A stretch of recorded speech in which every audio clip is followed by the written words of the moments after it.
हक की आवाज़ को सियासत में दबा दिया, सवाल उठाया तो बगावत बता दिया। कुछ लफ्ज़ों में इतनी खामोशी क्यों है, मुझ पर इतनी शक्ति क्यों है। जो नफ़रत फैलाए वो आज़ाद घूमता है, हक की बात पर पाबंदी क्यों है। इंसाफ के तराजू में इतनी नाइंसाफ़ी क्यों है। महोदय, हुकूमत से कह दो अपना अंदाज बदलना होगा। साथ शुरू करना चाहता हूँ। सवाल उठे तो उसे बगावत बता दिया, हक की आवाज़ को सियासत में दबा दिया। हुकूमत से कह दो अंदाज बदलना होगा, इंसाफ के बिना हर ताज संभलना होगा। माननीय सभापति जी, ये सिर्फ सुरक्षा का मुद्दा नहीं है, बल्कि हमारे लोकतंत्र, संविधान और खासकर हाशिए पर खड़े लोग जो कि आदिवासियों के मुस्तकबिल से जुड़ा हुआ है, बहुत अहम सवाल है। महोदय, सबसे पहले मैं साफ कर देना चाहता हूं, जो मेरी स्पीच का मकसद है उसमें कहीं से कहीं ये चीज़ नहीं है कि इस देश में किसी भी तरह का हिंसा, उग्रवाद, दहशतगर्दी या किसी भी प्रकार की कोई जगह नहीं है, चाहे वो किसी भी सोच के नाम पर हो। लेकिन असली मसला ये नहीं है। आज लेफ्ट विंग एक्सट्रीमिज्म के नाम पर एक ऐसा माहौल बना दिया जाता है जिसमें आम लोग, छात्र, पत्रकार, समाज सेवी, वकील और अल्पसंख्यकों को शामिल उसके शक के दायरे में ला दिया जाता है। महोदय, मेरा सीधा सवाल यह है, क्या हर असहमति नक्सलवाद है? क्या सरकार से सवाल करना, इंसाफ की बात करना, संविधान की बात करना, क्या यह सब जुर्म हो गया है? आज जो सरकार की आलोचना करता है, जो आदिवासियों की हक की बात करता है, जो गरीब और मजलूम लोगों के लिए आवाज उठाता है, उसे अर्बन नक्सल, एंटी नेशनल या एक्सट्रीमिज्म कहकर चुप कराने की कोशिश की जाती है। महोदय, ये जमहूरियत के लिए बहुत खतरनाक बात है, और जब कानून बहुत ज्यादा सख्त हो जाते हैं तो समाज पर उनका खौफ पड़ता है, लोग बोलने से डरते हैं, सवाल करने से कतराते हैं और धीरे धीरे लोकतंत्र की जो रूह है, असहमति, वो खत्म होती जाती है। Peoples union of civil liberties और people union for democratic rights, इन दो संस्थाओं ने बार बार अपनी रिपोर्ट्स में बताया कि इन कानून का इस्तेमाल कई बार मानवाधिकार कार्यकर्ताओं, छात्र, पत्रकारों और वकीलों को परेशान करने के लिए किया गया, लेकिन सरकार कोई इस पर संज्ञान नहीं लेती। दिल्ली में स्पेशल सेल द्वारा छात्रों के साथ पूछताछ के नाम पर मारपीट और मानसिक दबाव की बातें सामने आई हैं। महोदय, क्या ये कानून का राज है या खौफ का माहौल? लखनऊ साजिश केस इसका एक और उदाहरण है। कई नौजवानों को गंभीर धाराओं में गिरफ्तार किया गया, लेकिन बाद में ठोस सबूत नहीं मिले, मगर तब तक उनकी जिंदगी के जो कीमती साल थे वो खराब हो चुके थे। ये इंसाफ नहीं, ये प्रोसेस की सजा बन चुका है।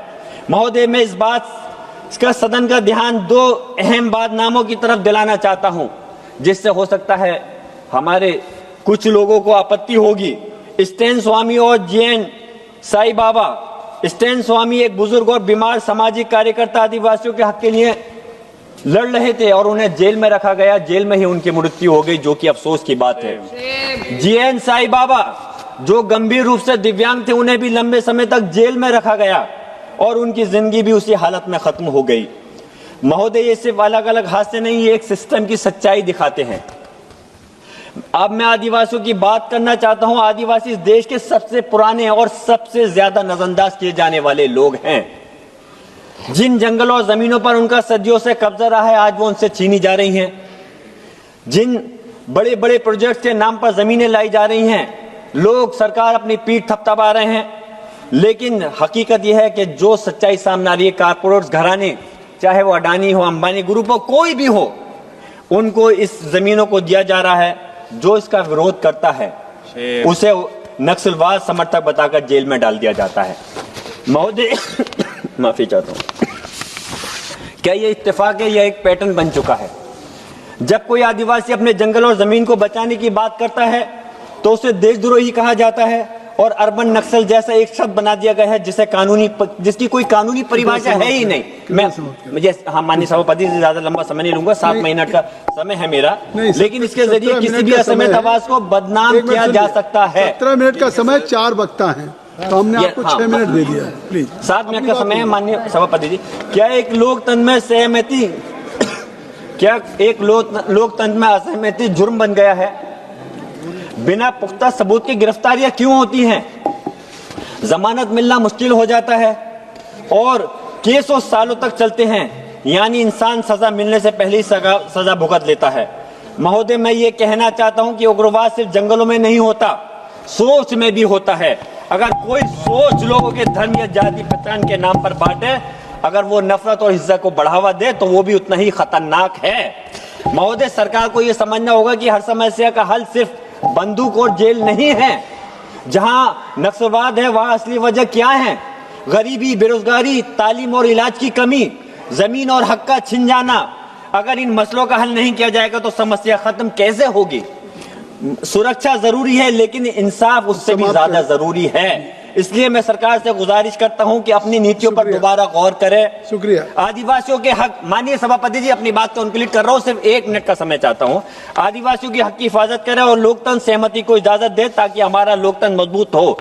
माननीय सभापति जी, बार बार लेफ्ट विंग एक्सट्रीमिज्म की बात करना, लेकिन क्या उसने कभी उन लोगों पर सख्त कार्रवाई की है जो खुलेआम नफरत फैलाते हैं? आज देश में ऐसे बयान सामने आ रहे हैं जहां एक खास तबके, खासतौर से मुसलमानों के खिलाफ खुलेआम हिंसा, बहिष्कार और यहां तक कि कत्लेआम, जेनोसाइड की बातें की जाती हैं। सोशल मीडिया से लेकर सार्वजनिक मंचों तक नफरत का ये जहर बिना किसी डर के फैलाया जा रहा है। महोदय, मैं पूछना चाहता हूं, उत्तर प्रदेश सहित पूरे राज्यों में क्या ये एक्सट्रीमिज्म नहीं है? क्या ये हमारे संविधान के मूल्य और देश की एकता के लिए, अखंडता के लिए खतरा नहीं है? ये पूरे पीढ़ी के लिए खतरा है। तब सरकार की चुप्पी कई सवाल खड़े करती है। ये खत्म हो गया माननीय सभापति, खत्म हो गया। क्या एक्सट्रीमिज्म की परिभाषा सिर्फ जंगलों तक सीमित है? क्या शहरों में फैल रही नफरत, समाज को बांटना और सोच एक समुदाय को निशाने वाली भाषा एक्सट्रीमिज्म नहीं मानी जाएगी? महोदय, अगर सच में देश को हर प्रकार के नक्सलवाद से मुक्त कराना है तो हमें उस आवाज के खिलाफ खड़ा होना होगा जो नफरत, हिंसा, विभाजन को बढ़ावा देती है, चाहे वे किसी भी विचारधारा की क्यों नहीं आती हो। मैं अपनी बात इस शेर के साथ खत्म कर रहा हूं। कुछ लफ्जों पे खामोशी, कुछ पे सख्ती क्यों है? कुछ लफ्जों पे खामोशी, कुछ पे सख्ती क्यों है? इंसाफ के तराजू में ये नाइंसाफी क्यों है? जो नफरत फैलाए वो आजाद घूमता है और हक की बात करे उस पे पाबंदी क्यों है? श्री अरविंद सावंत।